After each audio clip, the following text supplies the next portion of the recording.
I've been a ghost for 6 months. That's the unspoken rule of the Bang estate. You learn to move through these marble halls like air, present enough to keep the mahogany gleaming, but silent enough never to disturb the man who owns it.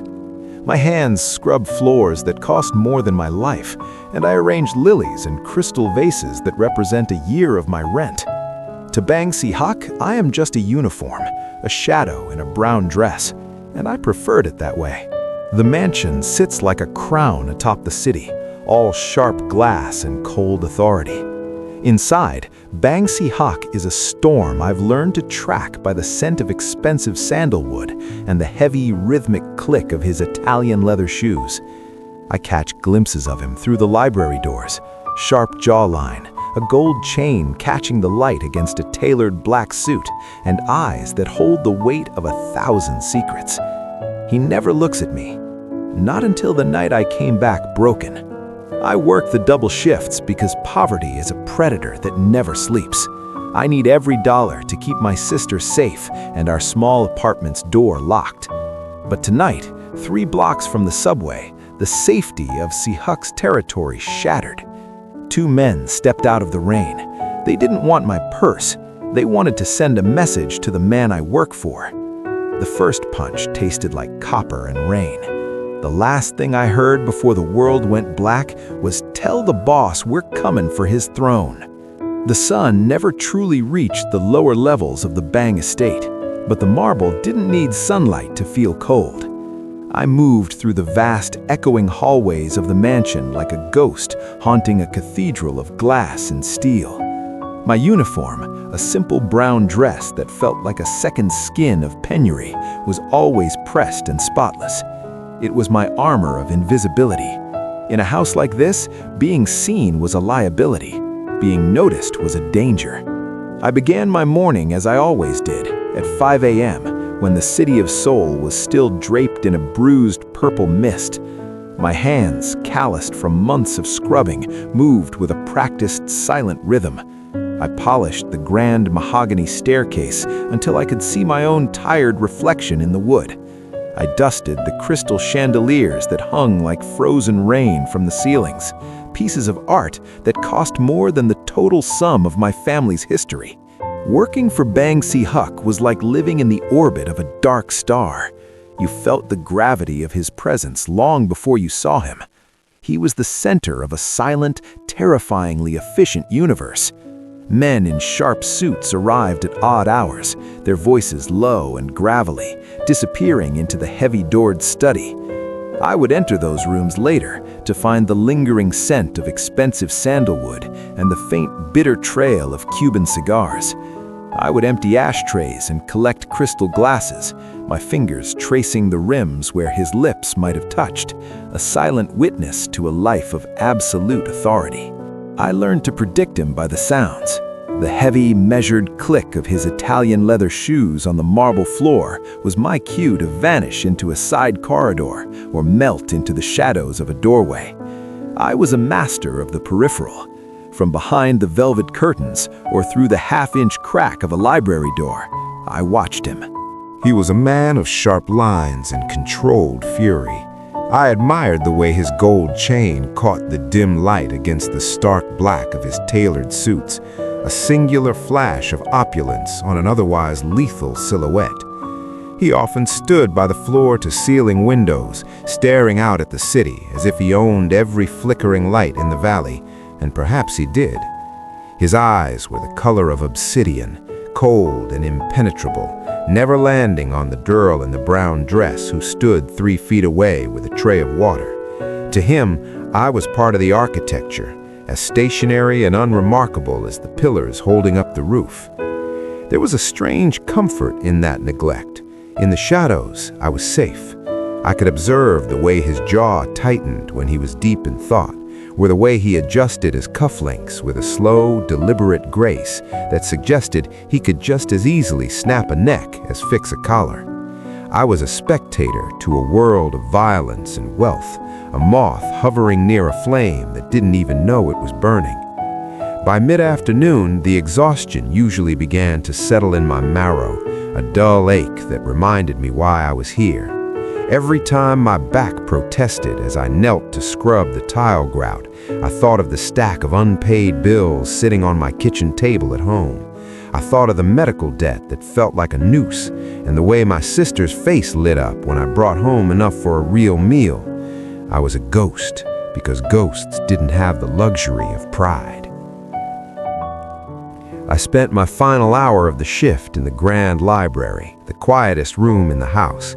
It smelled of old paper and leather-bound power.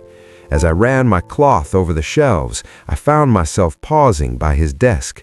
A single stray fountain pen lay across a stack of documents. I didn't dare touch the papers, but I looked at the pen, heavy, gold-nibbed and elegant. It was a symbol of a world where words became law. Suddenly, the heavy double doors at the far end of the hall groaned open. My heart gave a violent thud against my ribs. The measured, rhythmic footsteps began. He was early. I didn't think, I moved. I slipped behind a tall, rotating bookshelf, pressing my back against the cold stone wall, holding my breath until my lungs burned.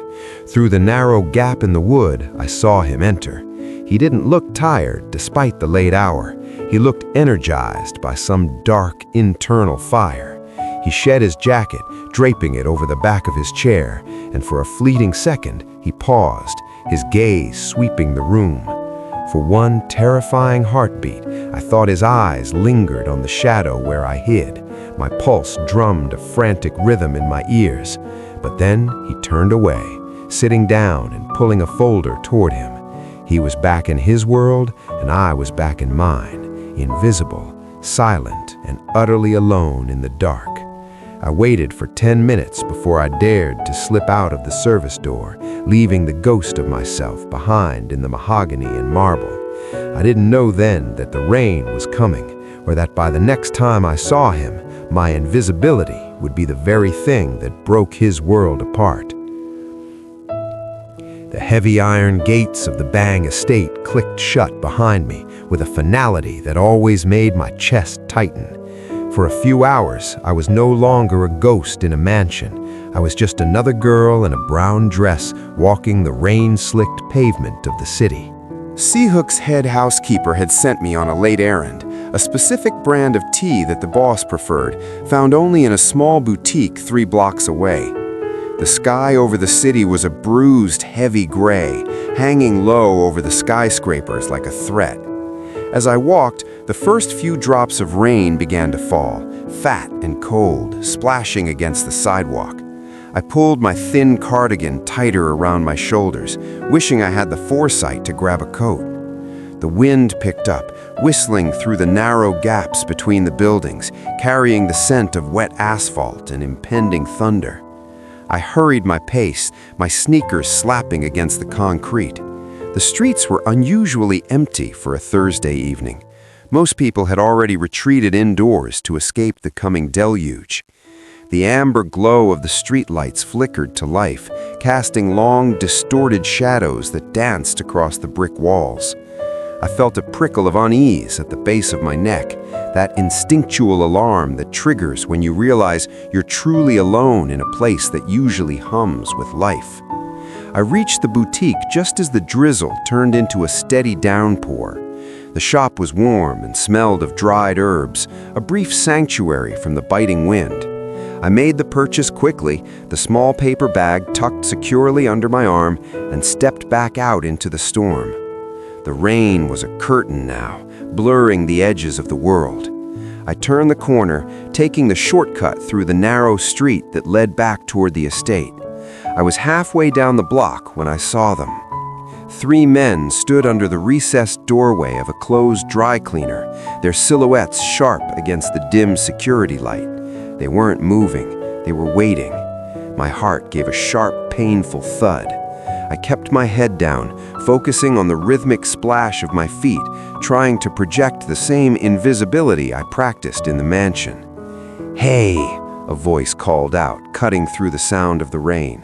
It was a rough, jagged sound. I didn't look up. I moved faster, my lungs beginning to burn with the cold air. "I'm talking to you, little maid," the voice said, closer now. I felt a hand wrap around my upper arm, the grip like a vice. I was yanked backward, my feet slipping on the wet pavement. I looked up, my breath hitching in my throat. The man holding me was tall, with a jagged scar running through one eyebrow and eyes that held a cruel, predatory light. Behind him, 2 others stepped out of the shadows, boxing me in against a brick wall. "Nice dress," the one with the scar sneered, his gaze traveling over my rain-soaked clothes until it landed on the small, discreet Bang Estate crest embroidered on my collar. His expression shifted instantly from mockery to something much darker. "Look at that, boys. We found ourselves a little bird from the Bang nest." Please, I whispered, my voice trembling. I don't have any money. I'm just a cleaner. "We don't want your money, sweetheart," the second man said, stepping into the light. He was shorter, thick-set, with a smile that didn't reach his eyes. "We want to send a message. Your boss thinks he owns these blocks. He thinks he can push us out and we'll just disappear." I don't know anything about that, I pleaded, the small paper bag falling from my numb fingers into a puddle. I just work there. I just clean the floors. "That's the point," the leader said, leaning in so close I could smell the stale tobacco on his breath. He reached out, his rough fingers tracing the line of my jaw with a terrifying possessiveness. "See, Hyuk thinks he's untouchable. He thinks everything under his roof is sacred. We're gonna show him that even his invisible little ghosts can be broken." The terror was a cold weight in my stomach. I looked frantically down the street, but the rain had washed the world empty. There was no one to hear me, no one to help. "Tell the boss we're coming for his throne," the man hissed. I opened my mouth to scream, but before a sound could escape, his fist moved in a blur. The impact caught me across the cheekbone, a white-hot explosion of pain that sent me spiraling into the dark. I hit the wet concrete hard, the air driven from my lungs. As I curled into a ball trying to protect my head, I realized with a sickening clarity that for the first time in my life, I was no longer invisible, and I would have given anything to be a ghost again. The cold shock of the pavement was nothing compared to the white-hot agony radiating through my skull. I tried to push myself up, my fingers slipping in the mixture of rainwater and oil, but a heavy boot slammed into my shoulder, pinning me back down into the filth. "Stay down, little ghost," the one with the scar hissed. I coughed, and the metallic taste of copper flooded my mouth. My lower lip was split, pulsing with a rhythmic heat that seemed to keep time with the frantic thudding of my heart. I wanted to tell them again that I was nobody, that I was just a girl who polished silver and changed linens, but the words died in my throat as the thick-set man kicked me in the side. The air left my lungs in a silent, agonizing rush. I curled inward, tucking my chin to my chest, trying to become as small as possible. This wasn't a robbery. My simple canvas bag lay a few feet away, spilled open, my cheap phone and the few crumpled bills I had for groceries ignored in the gutter. They hadn't even looked at it. "You think he cares about you?" the leader asked, kneeling beside me in the mud. He grabbed a handful of my rain-soaked hair and yanked my head back. I cried out, my eyes watering as I was forced to look into his pitiless face. "You think Bang Si-yuk even knows your name? To him, you're just furniture, a tool. But even tools are expensive to replace when they're broken." He backhanded me, the force of the blow snapping my head to the side. My left eye began to swell, the world blurring into a dark, watery haze. "This is for the docks," the third man spoke for the first time, his voice a low, vibrating growl. He stepped forward and landed a heavy blow to my ribs. "And this is for the shipment his men burned last week." I realized then with a sickening clarity that I was being used as a canvas. They were painting their grievances onto my body, using my flesh and bone to write a letter of war to a man who didn't even know I existed. Every bruise was a sentence. Every drop of blood was a signature.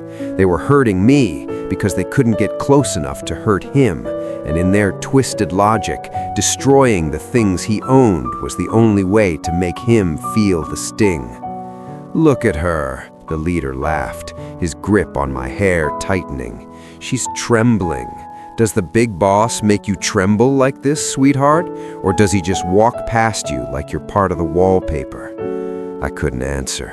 I could barely breathe. The pain was becoming a dull, thrumming roar that threatened to pull me under into the blackness. "Make sure she can still walk," the leader commanded, letting go of my hair so abruptly my head cracked against the brick. "We need her to get back to the mansion. The message doesn't work if the messenger dies in the street." One final kick caught me in the hip, sending a jolt of electricity down my leg.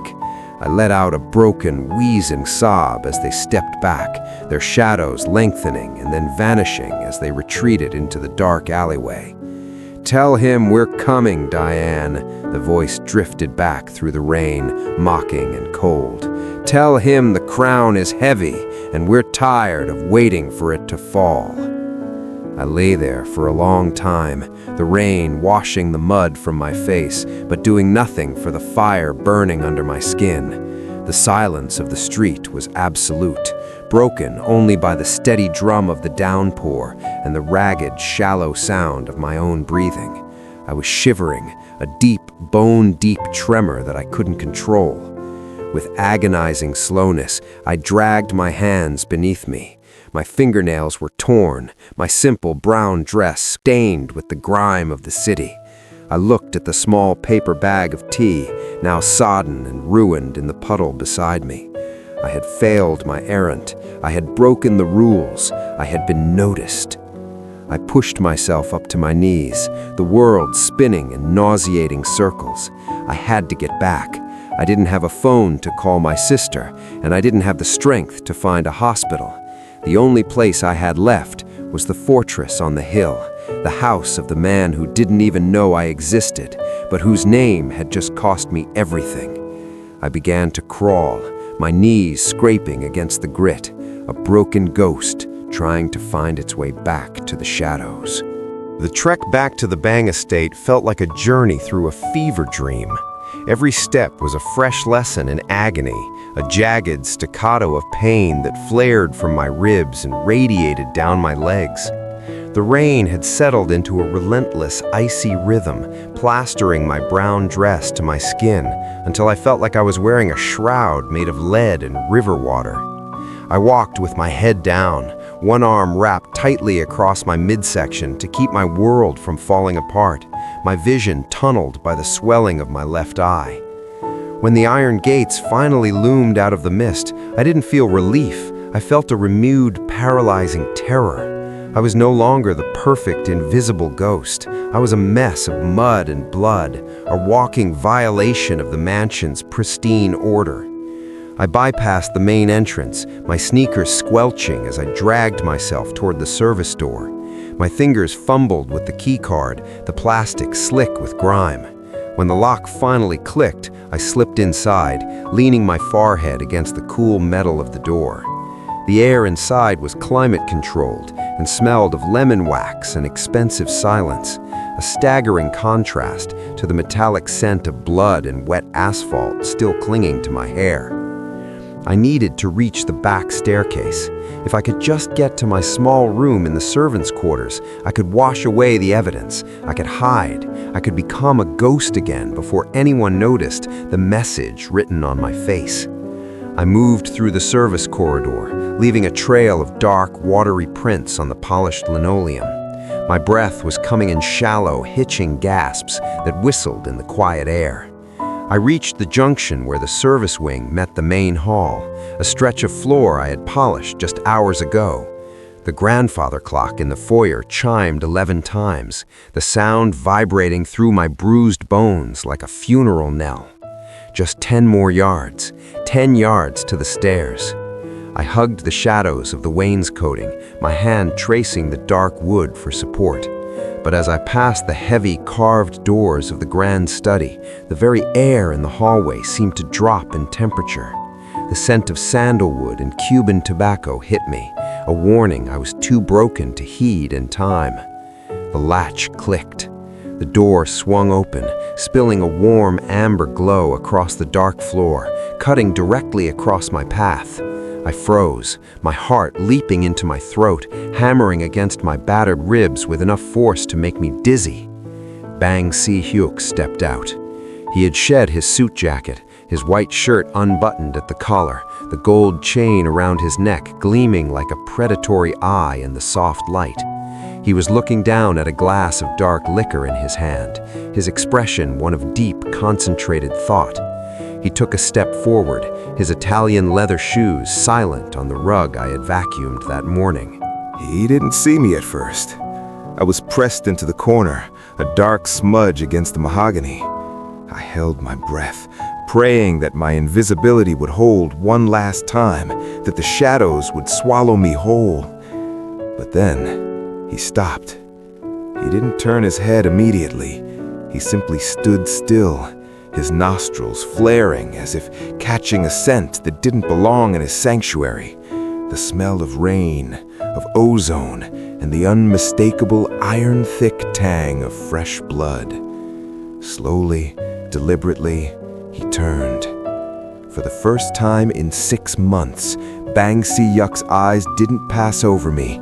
They landed, they locked. The silence that followed was heavy, suffocating, and absolute. I stood there, trembling so violently that my teeth clattered, my rain-soaked hair dripping onto the priceless rug, my left eye swollen shut, and my lip weeping a fresh bead of crimson. I looked like a broken doll discarded in a palace. His gaze traveled from my ruined sneakers up to the torn hem of my brown dress, lingering on the finger-shaped bruises already darkening on my pale arms. Finally, his eyes reached my face. The whiskey-dark depths of his stare ignited with a sudden, terrifying light, a look of controlled, lethal fury that made the men in the alley seem like children. He didn't move. He didn't speak. He just looked at me, his jaw tightening until a muscle leaped in his cheek. The glass in his hand remained perfectly still, but the air around him hummed with a sudden violent gravity. The ghost had been found, and for the first time, the master of the house looked truly, dangerously awake. The silence in the hallway was so thick it felt like it was drowning me. Si-hyuk didn't move for a long time, his eyes anchored to the blood dripping from my chin onto his white marble floor. Then, without a word, he turned back into the study and gestured with a single sharp tilt of his head. Inside, now. His voice wasn't loud, but it carried the weight of a mountain. I stumbled forward, my legs feeling like they were made of lead. As soon as I crossed the threshold, he closed the heavy mahogany doors, sealing us away from the rest of the world. The room was dim, lit only by the amber glow of a desk lamp and the dying embers in the fireplace. "Sit," he commanded, pointing to the leather armchair he usually occupied. "Sir, I'm getting the chair wet, the velvet—" "Diane," he interrupted, my name sounding like a prayer and a threat all at once. "Sit down." I sank into the chair, feeling small and grotesque against the luxury. I expected him to call for the housekeeper or a private doctor. Instead, he set his drink on the desk and walked to a hidden cabinet in the wall.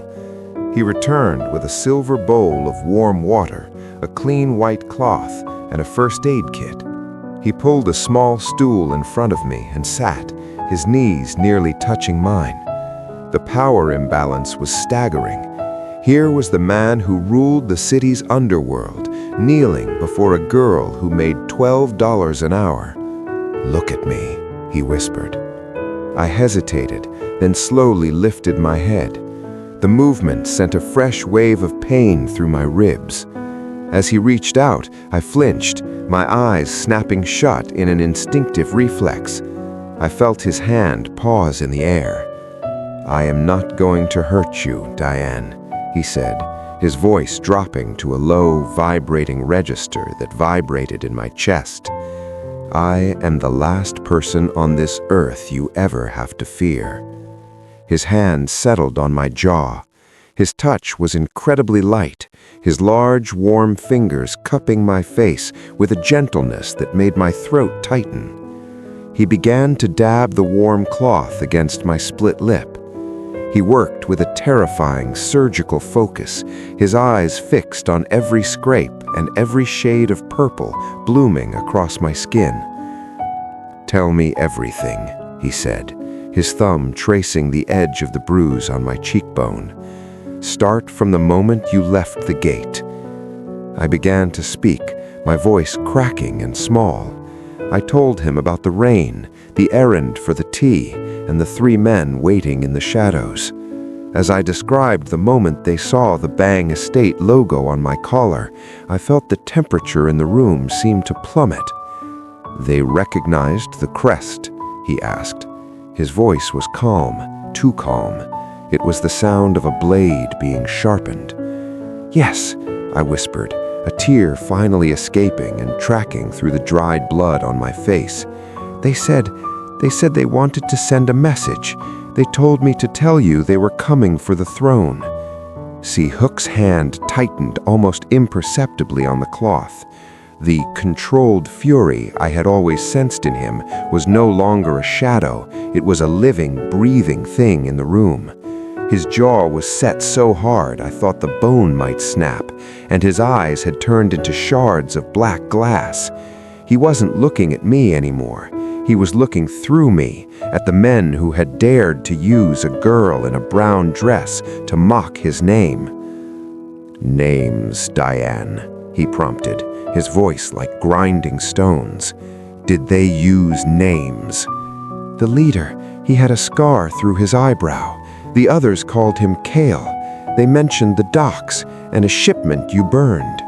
The silence returned, but this time it was predatory.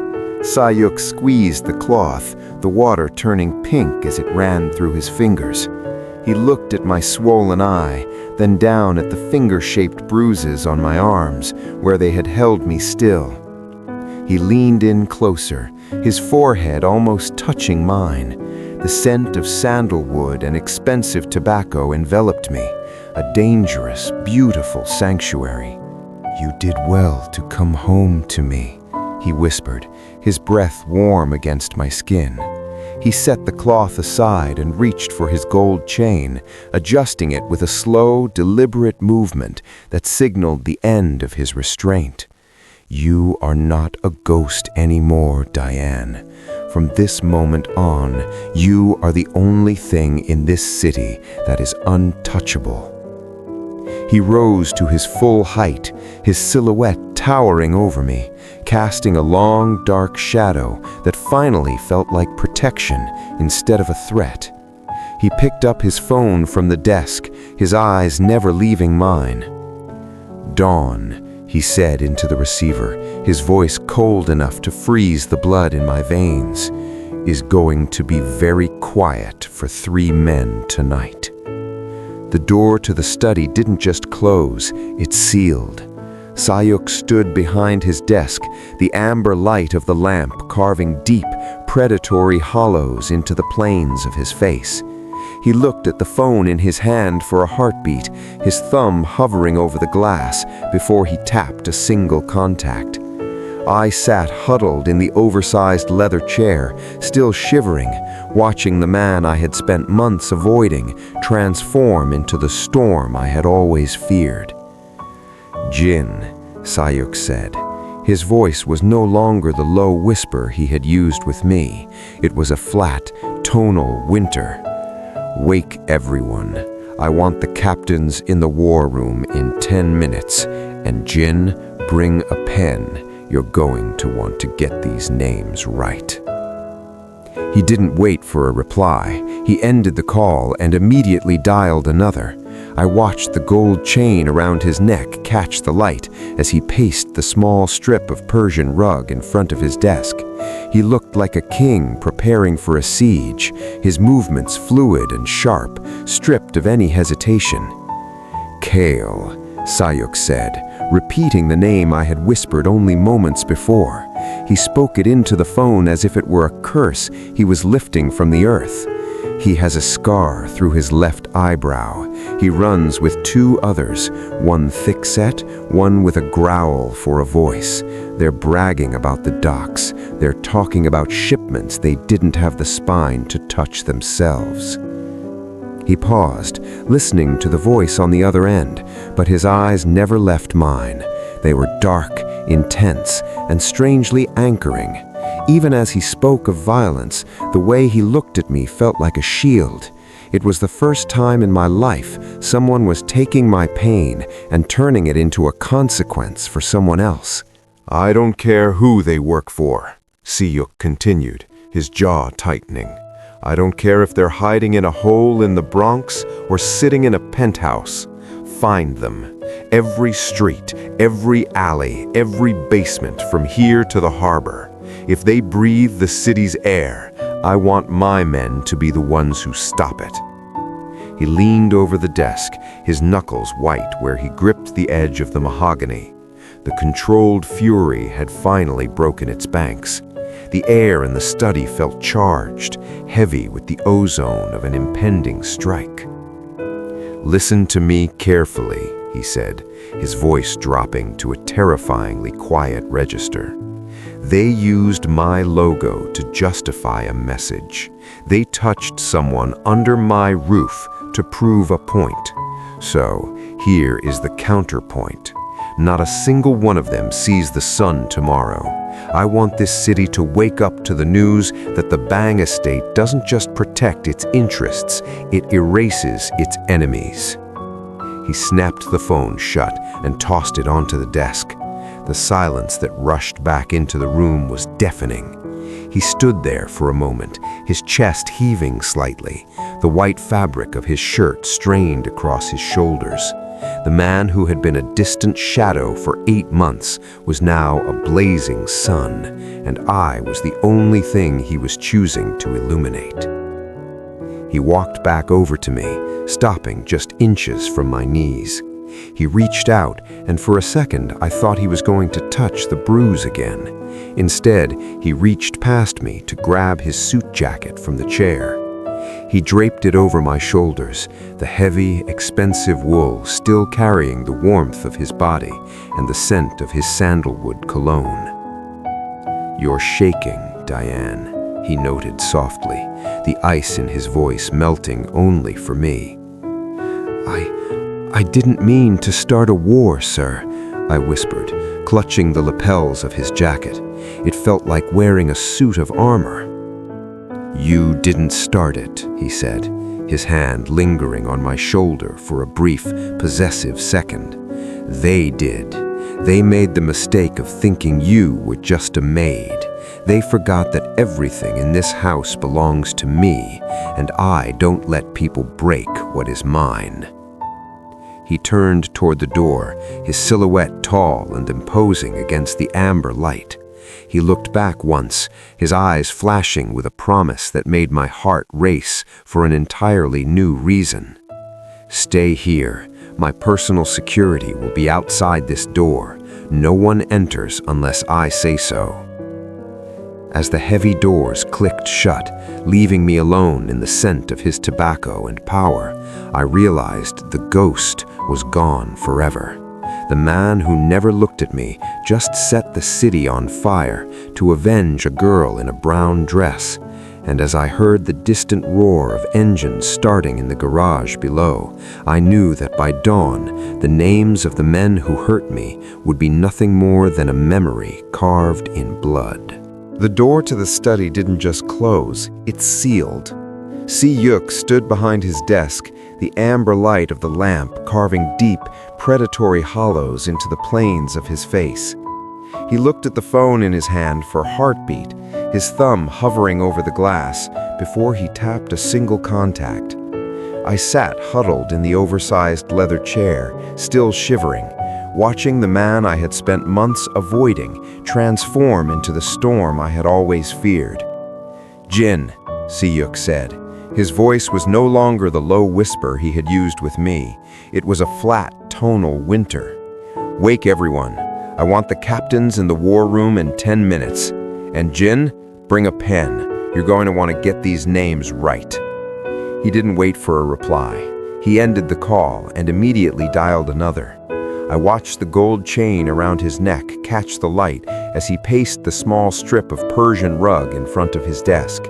He looked like a king preparing for a siege, his movements fluid and sharp, stripped of any hesitation. "Kale," Siyuk said, repeating the name I had whispered only moments before. He spoke it into the phone as if it were a curse he was lifting from the earth. "He has a scar through his left eyebrow. He runs with 2 others, one thick-set, one with a growl for a voice. They're bragging about the docks. They're talking about shipments they didn't have the spine to touch themselves." He paused, listening to the voice on the other end, but his eyes never left mine. They were dark, intense, and strangely anchoring. Even as he spoke of violence, the way he looked at me felt like a shield. It was the first time in my life someone was taking my pain and turning it into a consequence for someone else. "I don't care who they work for," Siyuk said, his jaw tightening. "I don't care if they're hiding in a hole in the Bronx or sitting in a penthouse. Find them. Every street, every alley, every basement from here to the harbor. If they breathe the city's air, I want my men to be the ones who stop it." He leaned over the desk, his knuckles white where he gripped the edge of the mahogany. The controlled fury had finally broken its banks. The air in the study felt charged, heavy with the ozone of an impending strike. "Listen to me carefully," he said, his voice dropping to a terrifyingly quiet register. "They used my logo to justify a message. They touched someone under my roof to prove a point. So here is the counterpoint. Not a single one of them sees the sun tomorrow. I want the city to wake up to the news that the Bang estate doesn't just protect its interests, it erases its enemies." He snapped the phone shut and tossed it onto the desk. The silence that rushed back into the room was deafening. He stood there for a moment, his chest heaving slightly, the white fabric of his shirt strained across his shoulders. The man who had been a distant shadow for 8 months was now a blazing sun, and I was the only thing he was choosing to illuminate. He walked back over to me, stopping just inches from my knees. He reached out, and for a second I thought it was going to touch the bruise again. Instead, he reached past me to grab his suit jacket from the chair. He draped it over my shoulders, the heavy, expensive wool still carrying the warmth of his body and the scent of his sandalwood cologne. "You're shaking, Diane," he noted softly, the ice in his voice melting only for me. I didn't mean to start a war, sir," I whispered, clutching the lapels of his jacket. It felt like wearing a suit of armor. "You didn't start it," he said, his hand lingering on my shoulder for a brief, possessive second. "They did. They made the mistake of thinking you were just a maid. They forgot that everything in this house belongs to me, and I don't let people break what is mine." He turned toward the door, his silhouette tall and imposing against the amber light. He looked back once, his eyes flashing with a promise that made my heart race for an entirely new reason. "Stay here. My personal security will be outside this door. No one enters unless I say so." As the heavy doors clicked shut, leaving me alone in the scent of his tobacco and power, I realized the ghost was gone forever. The man who never looked at me had just set the city on fire to avenge a girl in a brown dress. And as I heard the distant roar of engines starting in the garage below, I knew that by dawn, the names of the men who hurt me would be nothing more than a memory carved in blood. Chapter 7. The heavy mahogany doors felt like the gates to another world, muffling the sudden violent activity that had erupted throughout the estate. Outside those doors, I knew men were arming themselves and cars were tearing down the gravel driveway. But inside the study, the silence was heavy and thick, like velvet. Si-hyuk didn't leave. He didn't rush out to lead the hunt. Instead, he stood by the window for a long moment, watching the headlights of his security detail vanish into the rainy night. He turned back to me, and the terrifying monster who had just ordered 3 executions seemed to recede, replaced by something far more unsettling, a man who was deeply, quietly concerned. "You're still shivering," he noted, his voice a low vibration in the dim light. He walked toward the sideboard and poured a small amount of amber liquid into a fresh glass. He brought it to me, kneeling once more at the stool at my feet. "Drink this, it will dull the ache." I took a small sip. The liquid burned a trail of heat down my throat, grounding me. Si-hyuk didn't move away. He stayed close, his presence a towering wall of heat and sandalwood that made the vast room feel small and safe. He reached out, his large hand hesitating before he gently tucked a damp, tangled lock of hair behind my ear. His touch was so light, I almost thought I had imagined it. "I've watched you for months, Diane," he confessed, his voice dropping to a whisper that felt like a secret shared in the dark. My heart skipped. I thought I was invisible to you, sir. I tried to be." "You were never invisible," he said, and for the first time, the hardness in his eyes softened into something raw, something vulnerable. "I knew exactly what time you started your shift. I knew the sound of your footsteps, lighter than the others. I watched you polish the silver and wondered why a girl with eyes like yours was working herself to the bone in a house of shadows." He reached out and took my hand. His skin was warm, his grip firm yet incredibly careful, as if he were holding a piece of delicate porcelain that had already been glued back together. He looked down at my scraped knuckles, his thumb tracing the jagged lines with a reverence that made my breath catch. "I spent my life building walls so high that no one could see the man behind them," he said, his gaze lifting to meet mine.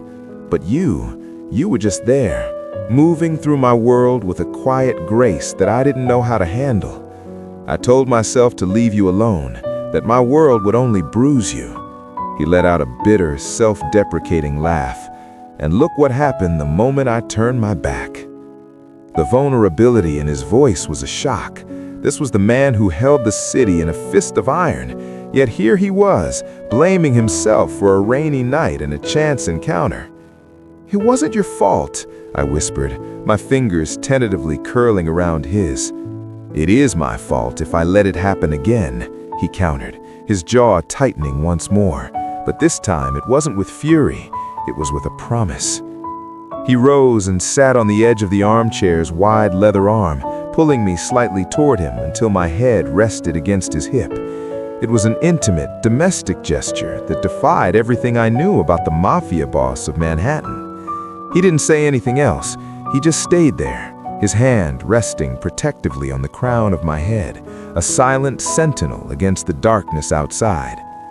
I closed my working eye, lulled by the steady, rhythmic beat of his heart and the scent of his cologne. Outside, the city was being purged of the men who had hurt me, but here, in the amber glow of the study, the monster was singing me a silent lullaby of safety. For the first time in my life, I wasn't a ghost and I wasn't alone. I was exactly where I was meant to be. The grandfather clock in the foyer struck 4 times, the heavy bronze chimes muffled by the thick rugs and the weight of the night. The storm had finally broken, leaving behind a dripping silver silence that felt more like a bated breath than a peace. I had drifted into a light, fitful sleep in the oversized leather chair, wrapped in the heavy warmth of Si-hyuk's wool jacket. The scent of him, wood smoke and expensive sandalwood, was the only thing keeping the nightmares of the alleyway at bay. Si-hyuk hadn't moved. He was still sitting on the arm of my chair, a dark sentinel in the dying light of the desk lamp. His hand was still resting near mine, his presence a constant, grounding force. The sudden, sharp vibration of his phone on the mahogany desk felt like a gunshot in the quiet room. I bolted upright, my heart hammering against my bruised ribs. Shiyuk didn't flinch. He reached out with a slow, deliberate movement and picked up the device. The blue light of the screen cast sharp, ghostly angles across his face, highlighting the stubble on his jaw and the lethal intent that had never quite left his eyes. He swiped the screen and pressed it to his ear. He didn't say hello, he just listened. The silence in the room was absolute. I watched the muscle in his jaw flex once, twice. His expression remained a mask of iron, but I could feel the atmosphere in the room shifting, the high-voltage tension of the night beginning to dissipate like clearing smoke. "Understood," Shiyuk finally said, his voice a low, gravelly rasp. "The site is clean? Good. Put the city back to sleep. I want the normal routes running by 5. He ended the call and set the phone back on the desk with a soft click. He didn't look at me immediately. He leaned back, exhaling a long, slow breath that seemed to carry the weight of the entire city's underworld with it. "It's over, Diane," he said softly. I clutched the lapels of his jacket, my knuckles white. Are they gone?" He turned to me then, and the hardness in his gaze softened into something weary but resolute.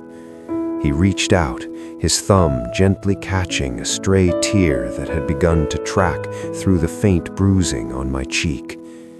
"They are no longer a threat to you. Not today, not ever. The man with the scar, the others, they won't be seeing the sun rise over Manhattan." A shudder ran through me, a mixture of profound relief and a lingering cold awe at the power he wielded. 3 men had tried to use me as a message, and in response, Shiyuk had simply erased them from the map. The ghost who used to polish his floors was now looking at the reality of his world, a world where names were spared only at his mercy, and mercy was in short supply for those who touched what belonged to him. "It's over, Diane," he said softly. I clutched the lapels of his jacket, my knuckles white. Are they gone?" He turned to me then, and the hardness in his gaze softened into something weary but resolute. He reached out, his thumb gently catching a stray tear that had begun to track through the faint bruising on my cheek. "They are no longer a threat to you. Not today, not ever. The man with the scar, the others, they won't be seeing the sun rise over Manhattan." I closed my eyes, letting out a long, shaky breath I felt like I'd been holding since I left the service entrance. The rain had stopped, the smoke had cleared, and for the first time since my mother died, I didn't feel like I was drowning in a debt I couldn't pay. "What happens now?" I asked, my voice barely audible. "Now," he said, his voice promising a future I hadn't dared to dream of, "we wait for the dawn, and then we change everything." The first rays of the sun began to bleed across the Manhattan skyline, turning the jagged glass towers into shards of gold and rose. It was a new day, but the city that woke beneath us was fundamentally different than the one that had closed its eyes the night before. The air was crisp, washed clean by the storm, and the lingering scent of ozone had finally been replaced by the faint, sweet aroma of jasmine drifting from the estate's gardens. I stood on the expansive stone balcony of the master suite, wrapped no longer in a damp brown dress, but in a robe of heavy, cream-colored silk that felt like a caress against my healing skin. The swelling in my eye had begun to subside, and though my ribs still ached with every deep breath, the suffocating weight that had lived in my chest for years was gone. Behind me, I heard the familiar rhythmic click of Italian leather on the marble floor. I didn't flinch. I didn't try to melt into the shadows or find a corner to hide in. I simply waited, watching the light catch the silver wake of a ship in the harbor. Si-hyuk stepped out beside me. He had showered and changed into a fresh white shirt, though he hadn't yet put on his tie or jacket. He looked younger in the morning light, less like a shadow and more like a man, though the gold chain around his neck still served as a reminder of the power he wielded. He didn't speak at first. He simply leaned against the railing, his shoulder inches from mine, and looked out at the empire he protected. "It's done," he said, his voice a low mourning rasp. "I had my attorneys look into the records you mentioned, the medical debt, the high-interest loans, the collectors who have been hounding you." I looked at him, my heart skipping a beat. And you don't owe anyone a single cent, Diane. The accounts have been settled, and the files have been purged. You are free." The words felt like a physical shock. For years, $47,000 was the number that defined my existence. It was the reason I skipped meals, the reason I worked until my hands bled, and the reason I had tried so hard to be invisible. To hear it was gone, to know that I didn't have to spend the next decade of my life in a cage of interest rates, brought a sudden, hot rush of tears to my eyes. "Why?" I whispered, my voice thick. "I was just the girl who cleaned your floors." Si-hyuk turned to me then, his intense gaze locking onto mine with a clarity that made me feel more seen than I ever thought possible. He reached out, his hand cupping the back of my neck, his thumb tracing the jawline he had cleaned of blood just hours ago. "You were never just a maid, Diane. You were the only honest thing in this house of lies. You moved through my life with a quiet strength that made me realize how hollow my world was without it."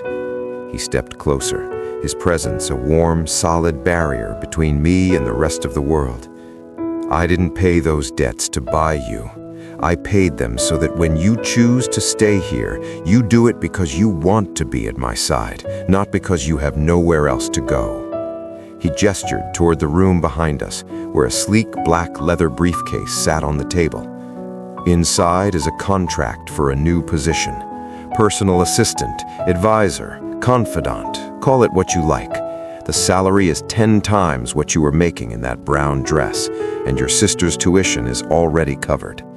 I looked back at the city. For the first time, it didn't look like a sprawling, predatory maze designed to swallow me whole. It looked like a map of possibilities. I looked at my hands, the hands that had spent months scrubbing away the traces of other people's lives. They were still calloused, but they were steady. "I don't want to be a ghost anymore," I said, my voice gaining a strength I didn't know I possessed. "You aren't," Si-hyuk promised, his arm sliding around my waist, pulling me firmly against his side. "The city knows your name now, and they know that to touch you is to invite the sun to go dark." I leaned my head against his shoulder, closing my eyes as the warmth of the rising sun hit my face. The invisible girl had died in a rainy alleyway, and in her place a woman had been born, one who stood in the light of the most dangerous man in the city and felt only peace. Standing there at the dawn of a new life, I realized I hadn't just survived the storm. I had become a part of the power that controlled it.